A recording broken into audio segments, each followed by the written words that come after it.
George, you know the ground pretty well. Nice to be back in familiar surroundings. Yeah, no, it's awesome, mate. It's funny because this is the rival club, Warrnambool Footy Club. I'm from South Warrnambool, but my last memory here was winning a local premiership with the South Warrnambool Roosters. So, pretty nice to be back where it sort of ended at South. So, yeah, good fun. Have you been tasked with getting the boys to the right bakery or the right Subway or something like that while you're down here? Had a few messages this morning, yeah, from a few of the boys. Where the best local cafe and coffee is after the boys had a bit of a hit of golf and stuff like that. So, yeah, Beach Kiosk was my recommendation. You're settling in 3 months now since you've been drafted. Are you still pinching yourself you're on an AFL list? A little bit, yeah, absolutely. I'm absolutely loving it.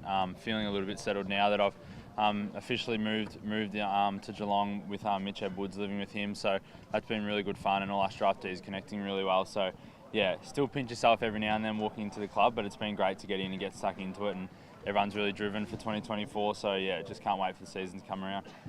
How's it been clashing with guys like Dangerfield, Guthrie in the midfield there, and Matt Sim and that sort of thing when you first pre-season? Yeah, it's been really good. It's probably ramped up the last couple of weeks with some match sim scenario-based training. So it's been really good to not only go up against them, but then also learn from them as well in that match sim. Take bits and pieces from their game, and I think the development in my own game over the last 3 months, just from being able to learn off them, doing them match sim scenarios, has helped me a lot and been really beneficial. It can be a pretty big jump, like when you're used to playing it, as a draftee or before you were drafted at that level, to then come into a professional AFL club and you're playing match sim with professional AFL players. Has it been challenging along the way? Like, I know there's a lot of body work you've got to get used to, bodies, all of that. Yep. Yeah, it's certainly been a challenge. It'd be wrong to say that it hasn't been a step up. I think everything just gets a little bit quicker, and that's what we've spoken about.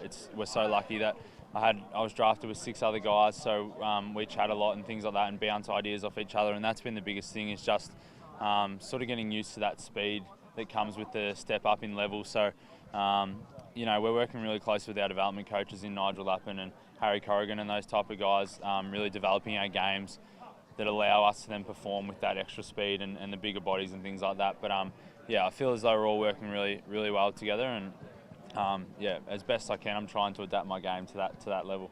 You slid a bit in the draft and you had some doubters there. Is in your career a bit about proving some people wrong as well? No, I don't think so. I don't really have a mindset really like that about proving people wrong or things like that. For me, as soon as I got into the club, that draft pick as such hasn't really meant anything at all. You come in and you're all on the same level now, so there's certainly no reason to be proving anyone wrong. If anything, I'm just really grateful that Geelong give me the opportunity, and I'll be looking to pay them back as best as possible by just putting my best foot forward with training and looking to develop myself as a player. Ryan, what have you like? Obviously 12 months ago you were here invited to train with the Cats as part of your draft year, and now to be here now 12 months on as part of the group. How does that feel? Yeah, it's a bit of a full circle moment. The boys were kind of getting stuck into me a little bit during the week about how I was just a young lad coming for a kick last year, and now I'm here. So yeah, that was a really good opportunity, and actually probably learned a little bit just from that hour and a half that I did with the boys then about what to expect coming into the environment. And I think that, added with some VFL opportunities with the Cats this year, has really helped me settle in really well. But it's much cooler here, coming here knowing that I've got gear in the bag and I have my own number and things like that, rather than just chucking on a jersey and only being here for the hour and a half and that's it. So yeah, good to be back. What have you liked about what you've seen of George, not only in the last 3 months, but I suppose prior to that as well? He's comes with a man's body, doesn't he? Oh, definitely. He's someone that has come in and you could not be surprised if he's there round one. And I'm not just saying that because George is here. I've been saying that all the last few weeks, been able to play some time with George in the midfield in some trial games and some training sessions, and I've just been so impressed with his both skills, his mindset of a young guy, and what he's doing to become a great player and seize the opportunity he's got. So I've been extremely impressed with George, as the other draftees, but he has been really standing out for me as a player that's really ready to play AFL. And I did watch George a bit in the VFL last year, and some little recruiting tips I did with him, and I was stoked when we picked George. I was all for getting him on our list, so I was stoked when he kind of did slide in the draft and we got him with our pick. You said like pick number 2, like that very late in sort of the third round. Obviously, you've got to keep an eye on those ones a bit closer as well. Yeah, not really. I do keep an eye on locals though, and since George, he wasn't a Geelong Falcons boy, but he trained with us last year, played in a VFL program, so I did keep an eye on him throughout the draft process, and I just spent a day at the combine with the club, so I was dropping his name there as someone to look out for because I liked him, so I was stoked we got him, and he's been extremely impressive ever since. As you said, you dabbled in recruiting last year. Is that something you might pursue in the future, and how did you find the experience? Yeah, I love that side of footy, and I love just thinking about sports in that sense of how to make a club better and how all the pieces fit in a puzzle. So I really enjoy that side of football, and the best thing that's for me is the clubs open their arms for me in that area. So when I've either been injured or I've had a few weeks here and there spare, they've gone and given me the opportunity to either watch players, come to the combine and help interview players. They might not listen to me, but at least they're giving me great work experience that I'll be using for the rest of my life. And if I do go into that area after footy, it'd be a great experience for me. Which other young players have impressed you across the pre-season? Obviously, pretty busy draft period for the Cats. Who else has impressed? I think they've all come in. I've been discussing this with other teammates that they've all come in ready and ready to improve, and it's been a really great bunch. But you say that every year, but these guys have been really impressive. Like Connor O'Sullivan, he's the kind of guy that you nearly offer a 10-year contract to straight away. You just look at him and he's an AFL player that's willing to learn, willing to work, and he's got the skill to back it up. But then there's also like Sean Manor, a guy who is just ready for the opportunity. Every day he's asking questions to me in a similar position, how we can work together, not just trying to steal my spot, it's trying to how to fit into the team environment. So he's been really impressive to me also. Coming off the breakout season, how are you feeling going into this year? Like, what are your personal aims?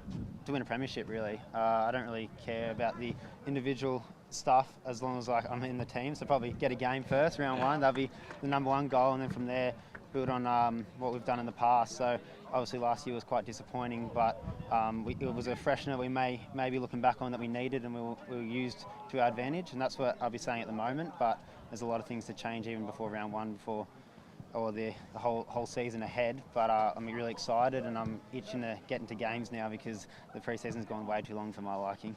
Will you spend some more time in the midfield this year, Gryan, or is that just a match season numbers thing that you've pushed up into the square occasionally? I don't really know.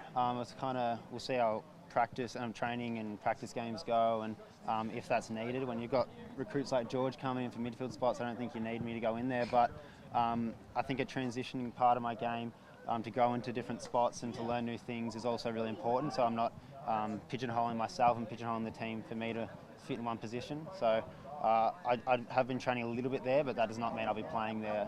It's just to try new things and see new things. 7 years in the system now, you're a young veteran almost, aren't you? It does feel that way. A few of the 30-year-olds are leaving us, and it feels like I'm one of the only ones left of the original bunch about 7 years ago. But we got such a awesome young group that you have guys like Jack Bowes, who's here 2 years, and you feel like you played with him for 7 years. So like those guys too make this team and this club such a great place. You heard a lot from Scotty last year that availability was obviously a big issue for the group as the year progressed. How is the health of the team at the moment with round one not too far away? Touch wood. It's been fantastic. I remember someone saying that to me right when after the Christmas break, like, geez, we have no injuries. I'm like, yeah, have a look in 2 weeks. They always come. But so far we're getting pretty much matched him out of just the AFL boys. We're usually calling in 10 VFL listed boys to fill up the numbers, but everyone's out there, and that's a really important thing to a successful team. You're only 22 play, but having 28 to 35 players ready each week makes such a big difference, and it keeps the pressure on the 22 playing. So at the moment we're healthy, but that can change in a matter of moments. As you saw in the Super Bowl yesterday, a guy was trying to run onto the field and tore his Achilles. So yeah, really don't want to be getting too happy with yourself in that regard. George, as far as aspirations for this year, I don't know if you necessarily set goals, but is there anything you sort of, penciling in for this year that you'd like to achieve in your first year in the system? I don't know. I'm probably not too dissimilar to Gryan at the moment in terms of just focusing on that team success. We've got, particularly, I know for me being a new draftee, but I know for the boys as well, new midfield coach and Stephen King and things like that. So he's bringing in lots of new ideas that obviously I'm taking on, but the boys are finding really fresh as well. So I think I'm just trying to develop my game as much as I can and become the most well-rounded player I can as an individual. And then that'll allow me to hopefully fit into the team environment where I'm learning new structures and things like that. So yeah, I'm not a big sort of future goal setter. I like to just have these short-term goals that I'll just continue to hopefully tick off and chip away at over the next part of the pre-season, and then as we go into games and just see where it takes me. But yeah, really looking forward to getting into it. We heard Gryan's thoughts. Do you see round one as a possibility for you? Oh, that's a tough question to answer. As I mentioned, we've sort of just been chipping away at our match gym stuff, and there hasn't been too much discussion around an AFL side and things like that. So yeah, as I said, I'll just keep chipping away in the midfield and going up against some good talent in our midfield, and it will be a very tough midfield to crack into. There's a lot of other young guys coming through, like Clark, he's really fit now, Jai Clark, and a few other young boys, Mitchie Nevitt, those type of guys that are coming through. So just keep working with them guys and the older guys as well, and see where it takes me. I know there's some school visits and stuff and things like that coming up tomorrow. For someone that's probably been a part of those from the other side of it, how's that sort of stuff to come back to your home community and be able to be a part of those things as well? Yeah, it's going to be really cool. Going back to my former primary school in St Joseph's, I remember sitting there as a kid and having Geelong players come along, and being a real footy fan that I was as a kid, it was a pretty cool experience. So to now be on the other end of it, yeah, it's going to be really awesome. And I think it just shows, having been in that position before, sort of how grateful I am to be in this position, and the impact that we can have on young kids is pretty cool. So yeah, I'll head there tomorrow, Arvo, and hopefully make a few kids' day. But yeah, it'll just be really cool to get back and experience that from the other side as a player, as regards to when I was a young kid there. Then you kept in touch with Lamont. Obviously, you guys went through the draft together. So he's sort of a little bit of a rival for the Cats, the Dons. But yeah, you kept in touch with him. Yeah, definitely. Obviously, being from Melbourne, my brother Archie lives in Melbourne as well, so I spent a bit of time up in Melbourne with him, and therefore also with Lamont as well, and we keep in constant communication. And it's funny, yeah, the arch rivals, the Dons, he's sort of not giving too much away, nor am I, but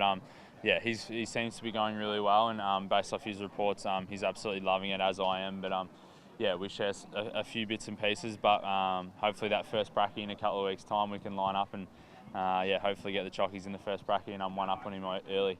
You mentioned Archie, obviously he's been a big inspiration for you. How's he going down at the Carlton this preseason? Yeah, Archie's going really well. Yeah, one of my biggest sort of motivators and inspirations in my life, my older brother. So he's actually been joining in, as Gryan said, we get some VFL boys joining in our match gym, and he's probably been to majority of Carlton's match gym post Christmas. So he's getting really good opportunity there, and working really closely with the VFL coach Luke Power, who's the head of development in the AFL as well. So he's got a really good relationship with him, which yeah, hopefully leads to good successions for Archie. There's really good stories at Geelong that obviously I'm passing on to him with Gryan, with Axe and and Tommy Atkins, and those type of stories where hopefully he can continue to just chip away in the VFL and see how far it takes him.